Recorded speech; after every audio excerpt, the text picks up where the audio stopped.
Welcome to the Depth Dive, where we take a look at a source that you've provided us and try to bring out all the interesting insights and surprising facts. Yeah. And today's source is excerpts from Physical Universe Virtual God Okay. by Ramesh Kushwaha. And we know you want to get smart fast, have those aha moments without feeling overwhelmed. Right. And that's what we're aiming for here with this deep dive into Kushwaha's ideas about consciousness and belief and really how the inner and outer worlds connect. Yeah. Our mission today is to really unpack his arguments about what makes a sentient being. Right. What's the surprising power of our beliefs about God, the idea that our inner world is fundamentally virtual, Mm-hmm. and then also his perspective on human nature and how we can find happiness. Okay. So let's jump right in. Good. Kushwaha starts with a distinction between sentient beings and everything else. Yeah. What's the core difference that he sees? Um, he draws a very fundamental line between living creatures, he calls them sentient beings, and non-living matter. And the thing that he bases this on is something he calls state consciousness. State consciousness. Yeah. So it's not just about being alive. What's the crucial element there? Exactly. It's the ability to perceive the world through senses and then interpret that sensory information in a way that will lead to survival and, crucially, propagation. Okay. So think about it as, the capacity to make sense of your environment, to meet those basic biological imperatives. Yeah. So a rock simply exists, whereas a squirrel is going to use its senses to actively find food, find shelter, Right. to survive and to reproduce. Yeah. And the thing that's, I think, really insightful here is that it's not just about, detecting the world. It's about using that information to thrive. Right. A rock doesn't react to danger in the same way that that a rabbit does. Yeah. Now, Kushwaha also brings up humans and our much more complex brains. Where do we fit on that spectrum? He highlights that our more evolved brains, they give us a capacity beyond just surviving in the moment. Okay. So, you can contemplate ideas. Right. We can, ask those big why questions Yeah. about purpose and, is there a creator? Yeah. And also, quite uniquely, we seem to have this desire not just for immediate well-being, but we also, have a hope Okay. or a concern for something beyond our earthly existence. Beyond our earthly existence. Okay. So that leads to this really intriguing idea that he puts forward, that even plants might possess this very basic form of state consciousness. Yeah. I didn't expect that. So how does that work? How does that fit into his definition? What's really insightful is his reasoning. If state consciousness is essentially about getting meaning from external stimuli to survive, Okay. then a plant turning its leaves towards sunlight for photosynthesis or, even its roots growing toward the source of water, that could be seen as a kind of rudimentary form of this. It's not the same complex awareness that we see in animals, obviously, but it does fit with this core definition of extracting and using information from the environment to sustain yourself. Right. So it's taking in information from the world and doing something with it. Yeah. Okay. So we go from this basic awareness in living things, and now we move to this huge question of God. Yeah. And Kushwaha's own journey seems pretty central to how he approaches this, right? Absolutely. He kind of recounts his personal quest to understand God, which started when he was a child with, traditional religious practices and things. But he came to this, really interesting and provocative conclusion that the belief in God might actually be more significant in terms of impact than God actually existing. So it's less about if God is really real and more about what that belief does for us. Precisely. He talks about the transformative power of belief itself. Okay. So regardless of whether God exists, the very act of believing can, really influence your life. It shapes your values. Right. It guides your actions. It provides comfort. It's really about the practical consequences of faith. Yeah, and he connects this to this idea of living a happy and peaceful life in this very short time that we have here. He talks about our lifespans being very, short and insignificant compared to the vastness of the cosmos. Right. And he says that, our primary focus should be on how to lead a meaningful and peaceful life in this limited time that we have. Yeah. And the power of belief, he argues, is a key factor in achieving that. It almost echoes the teachings of the Buddha, which he actually brings into the discussion. Yeah. What's the connection there? It's really interesting, the parallel that he draws with Buddha. Mm-hmm. Buddha wasn't concerned with the origin of the universe or the nature of the divine or anything like that. Okay. He was concerned with the cessation of suffering and how to attain liberation Yeah. in this life. Right, in this life. Yeah, so it's a very similar emphasis on the human experience, the immediate human experience, Right. and looking for practical solutions to that rather than speculating about ultimate origins. And no, common argument that we hear is that religion is the root of so much conflict in the world. Hmm. But Kushwaha seems to challenge that head on, doesn't he? He does. He addresses this very clearly, this Mm. kind of widespread idea, Mm-hmm. and argues that human nature itself, Okay. with its tendencies towards greed and desire, pursuit of power, Yeah. this is often the fundamental driver of conflict. Right. And, he points out that throughout history, wars and disputes Mm-hmm. often arise from, political ambitions, Yeah.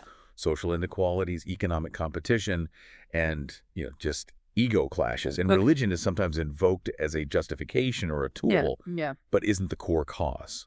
It's not the root of the problem. Yeah. He also has an interesting perspective on how religious texts are interpreted. Yeah. What's his take on that? Well, he suggests that both, devout believers and atheists might actually be misinterpreting the scriptures in different ways. Believers might be taking ancient texts too literally, Okay. not taking into account the historical context or, metaphorical language, Right. whereas atheists might be reacting against those literal interpretations Mm-hmm. without really exploring what the deeper meanings might be or, Mhm. any philosophical insights that they might hold. Okay, so this leads him to what he calls his new dawn perspective on the universe. Yeah. What's the essence of that idea? This is really interesting. He proposes that if we view the physical universe as being eternal and in a constant state of change, Okay. a continuous cycle of creation and destruction, happening at different scales, Mm-hmm. then the need for a creator God becomes much less compelling. Oh, There's no need for this intelligent designer if the universe has always been there and is constantly transforming. right. So he's saying that if it's always been there and it's always changing, then maybe there's no need for a beginning. Yeah. And therefore no need for a beginner. And this is where he makes this big statement that science and religion are fundamentally incompatible. Yeah. Why does he see them as being at odds? He sees science as operating in the realm of objective empirical facts. Okay. It tries to understand the mechanisms of the physical world through observation and experimentation. Mm-hmm. But human nature is inherently subjective, Okay. driven by emotions, beliefs, and personal experiences. Right. And he argues that you can't really expect one to adequately address the kind of questions that the other is posing. Okay. So, for example, science can't quantify love Right. or explain hate in the same way that it explains the laws of physics. Okay, so they're just two different things that are both valid, but they just don't overlap. Yeah, and he argues that they actually work together in a complementary way. Okay, so this leads him to this call for a renewed focus in the fields of psychology and philosophy. What's he hoping for there? I think what he's saying is that to really grapple with the human experience, Okay. our consciousness, our motivations, our capacity for good and bad, we need a much deeper understanding of human nature itself. Yeah. And, he acknowledges the contributions from the past, Yeah. but he's calling for a more in-depth and rigorous examination. Okay, so we've covered a lot of ground. We've talked about sentience, belief, and the universe itself. Right. And now we get to what seems to be like the most central and perhaps most novel idea Yeah. in Kushwaha's book, the creation of our virtual inner world. Hmm. So what exactly does he mean by that? This is a really core concept. He suggests that alongside this external physical world, Mm-hmm. each of us is continually constructing this virtual inner world. Okay. We're taking in all this raw sensory data, Right. sights, sounds, smells, etc. Yeah. And our brain processes all that information to create an experience of reality. So it's more than just recording what's out there. Exactly. And he goes further and says that this virtual inner world is the only reality that any living creature can directly know. The external physical world is always there, Mm-hmm. but our conscious experience of it Yeah. is always mediated through this internal virtual construction. It's like we're living in our own personalized simulations. That's right. It's our own internal virtual reality. And he makes a really profound statement about the nature of each of these virtual inner worlds. What's that? He says that each of these virtual inner worlds is fundamentally unique and personal Okay. because we all have slightly different sensory inputs, we have different past experiences, and our brains are all wired a bit differently. Right. So the virtual inner world that results is our own creation. Yeah, and he makes a really powerful statement. He actually says we're all mini gods creating these universes Yeah, that's right. in our minds. Each of us creating our own little universe in our minds. Yeah, so we have this objective physical world out there, Right. and then we have this subjective virtual inner world in here. Yeah. How does he help us to distinguish between these two? He uses the analogy of a public diary versus a private diary. Okay. So the physical world is like a public diary. Everyone can see it. Yeah.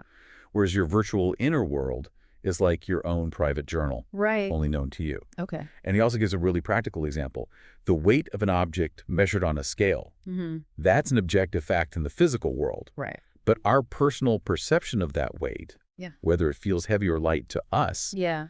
that's a subjective experience within our virtual inner world. Okay. So both are valid within their respective domains. I see. Okay. And he sees science and religion as operating in these two different realms as well, right?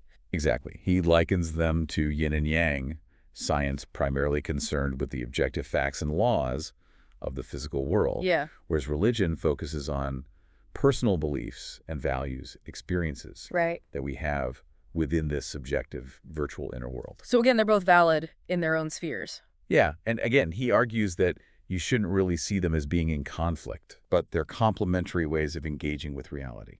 Okay. And now he really gets into how our virtual inner world is actually created. Yeah. And he really emphasizes the role of unconscious processing in the brain. What's so important about that?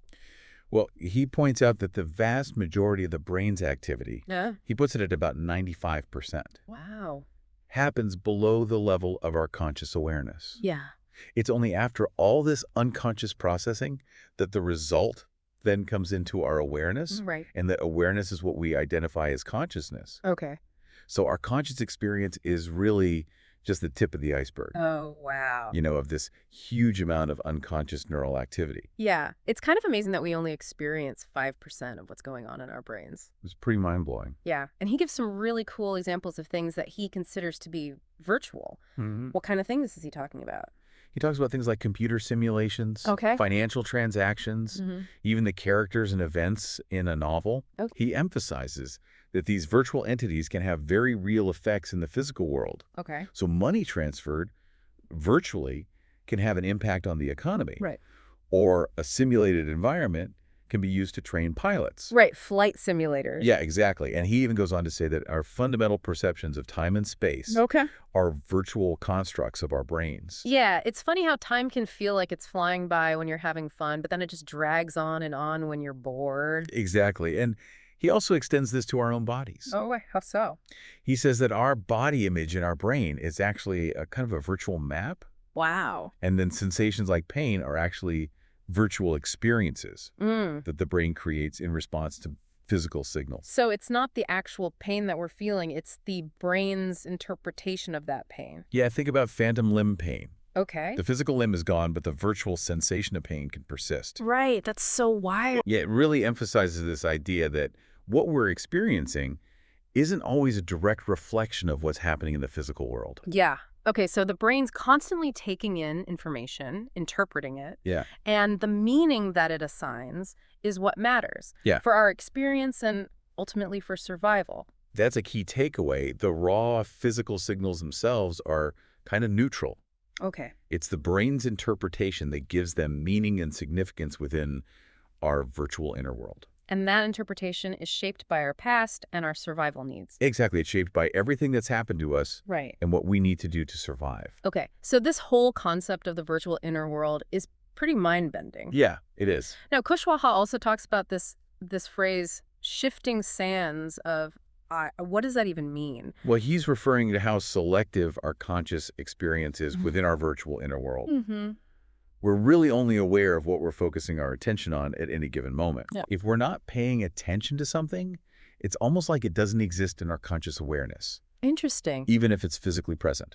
Wow. It's like Correct. our attention is this spotlight Yeah. that's illuminating different parts of our virtual inner world. So our attention is almost like the gatekeeper to our immediate experience Say of the so. world. Yeah. He also points out that our experience of sensations isn't always straightforward or linear. Right. So, for example, if you double the temperature in a room, that doesn't necessarily mean that we're going to feel twice as hot. Yeah. Or if we double our income, we might not feel twice as happy. Exactly. Our senses and our emotions have their own kind of internal logic.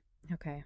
But he also says that this virtual inner world is very flexible. Yeah. It's being shaped constantly by our beliefs and our thoughts.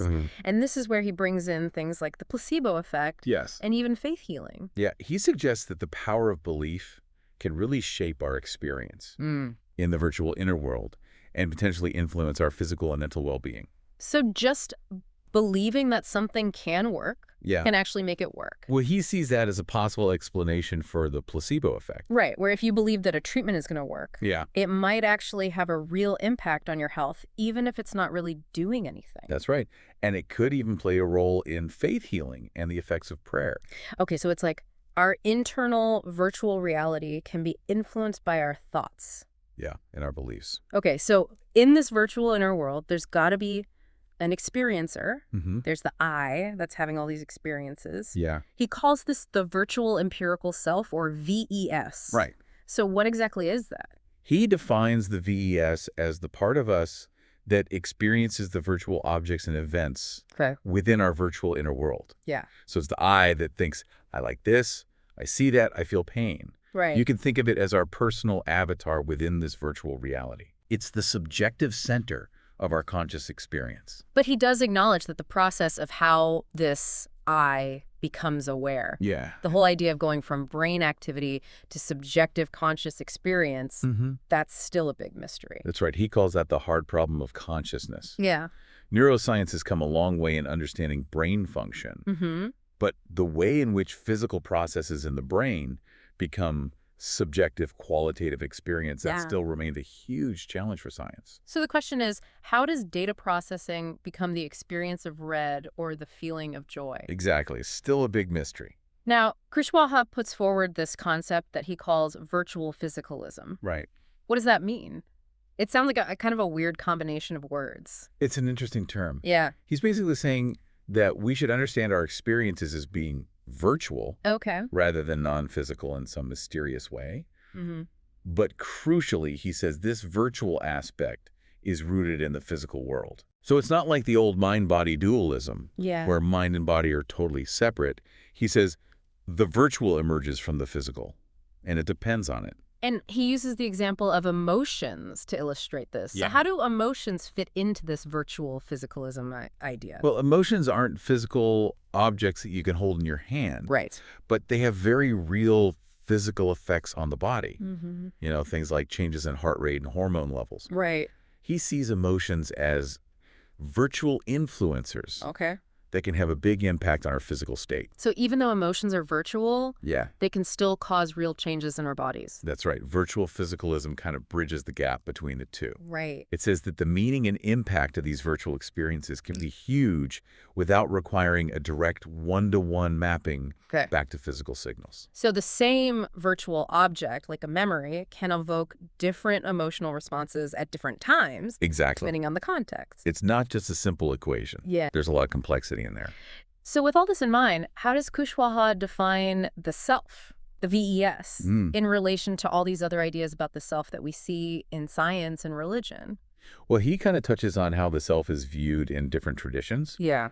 He mentions the Buddhist idea of no self, the idea that there's no permanent entity that we can call I. Right. And he also refers to Western scientists like Sam Harris who say that the self is an illusion created by brain processes. Kushwaha sees the self, the VES, as a virtual entity. This dynamic collection of our experiences, memories, personality traits, beliefs.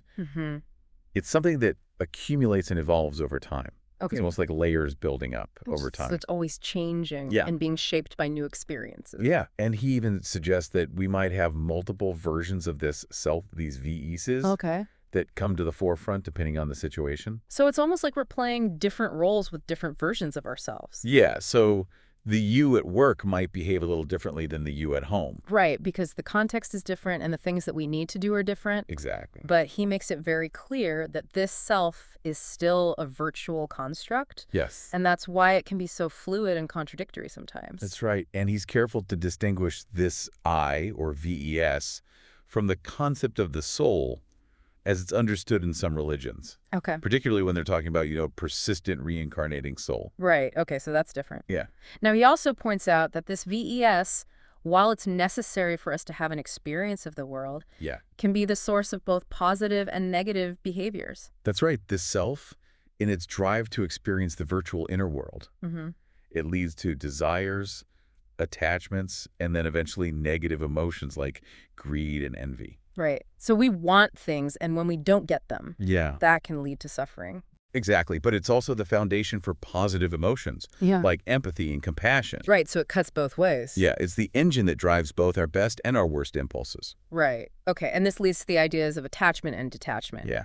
If this self can be a source of negativity, Yeah. Right. how can we deal with that?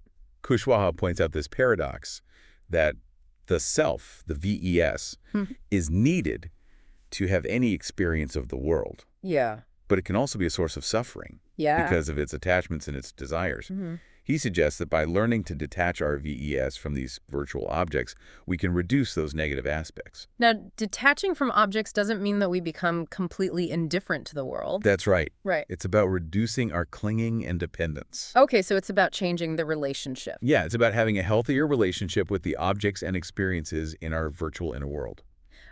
Okay, so we're not saying ignore everything. We're saying don't get so hung up on it. Yeah, exactly. So it's about shifting the focus of this VES either toward or away from different things. Precisely. When we attach to a virtual object or a particular outcome, Mm-hmm. we become very emotionally invested in it. Yeah. And if we lose that object or we don't get that outcome, Yeah. we suffer. We get upset. Yeah. But detachment involves loosening that connection, Okay. allowing us to experience these things without being controlled by them. So we're not getting rid of our feelings, Right. but we're not letting them run the show. Exactly. He compares the VES to a virtual reality remote control Okay. that can tune into different channels of experience or tune away. I like that analogy. Yeah, So we have some control over what we focus on. exactly. We have more control than we think we do.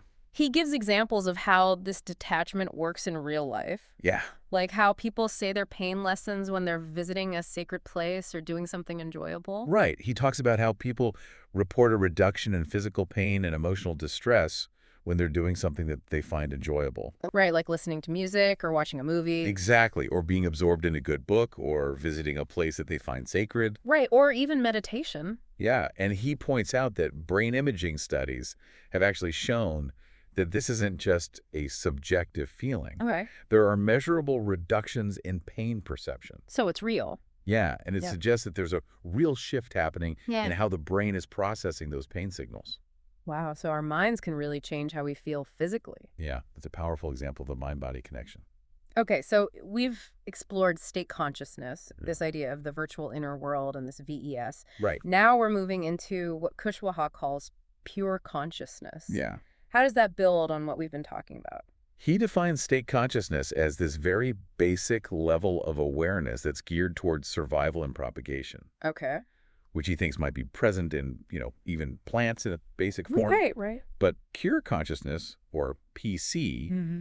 refers to a state of consciousness where the VES is not attached to any specific virtual object. Okay. It's a state of awareness without the usual filters of the ego and desire. Interesting. And he actually equates pure consciousness with what he calls the virtual core self, Okay. or VCS, or the virtual absolute self, or VAS, Okay. which he says is our truest self, or soul. And he draws connections between this pure consciousness and all these spiritual experiences that people report in different religious traditions. Yeah, he points out that these concepts like nirvana in Buddhism, Yeah. or moksha in Hinduism, Mm-hmm. these mystical experiences in Sufism, Yeah. Christianity, Judaism, Mm-hmm. they all point towards this state of connection with a deeper reality, Right. a consciousness beyond our everyday awareness. Beyond the everyday. Yeah, and they all describe a feeling of unity, Yeah. transcendence, and peace. And he brings in the Vedanta philosophy and its concept of Brahman. Mm. How does pure consciousness relate to that? Well, in Vedanta, Brahman is seen as the ultimate reality, Okay. the ground of all existence. And our virtual inner world, the world that we experience, yeah. is seen as being accessible through Atman, Okay. which is our individual self or soul. So how does that relate to the physical universe? Vedanta actually says that the physical universe as we perceive it through our senses is ultimately unknowable. Okay. It's kind of beyond our grasp. Interesting. So the basic idea is that Atman, our individual self, which is our VES, Yeah. and all those virtual objects that we perceive Yeah. are manifestations of Brahman. Okay. And Brahman itself is pure consciousness. So it's all connected. Yeah, it's all one. There's also the philosophy of Sankara, who talks about the world that we experience as a grand illusion. How does that fit in? It's important to understand what he means by illusion. Okay. He's not saying that virtual objects aren't real. Okay. They are virtually real to us. They shape our experiences and our actions. Right. But the illusion lies in their impermanent and ever-changing nature. So they're real, but they're temporary. Yeah, exactly. It's about the transient nature of our reality. Okay. Not that it doesn't exist at all. So how do we actually experience pure consciousness? And what's the connection with this feeling of bliss that people often talk about with these spiritual experiences? Kushwaha says that pure consciousness is always there. Okay. But it's usually hidden by the activity of our VES and its attachment to all the virtual objects in our inner world. Right. We're so focused on stuff. Yeah, and when the VES detaches from these objects, like through deep meditation, Yeah. that pure consciousness can become the dominant experience. All right. He uses this real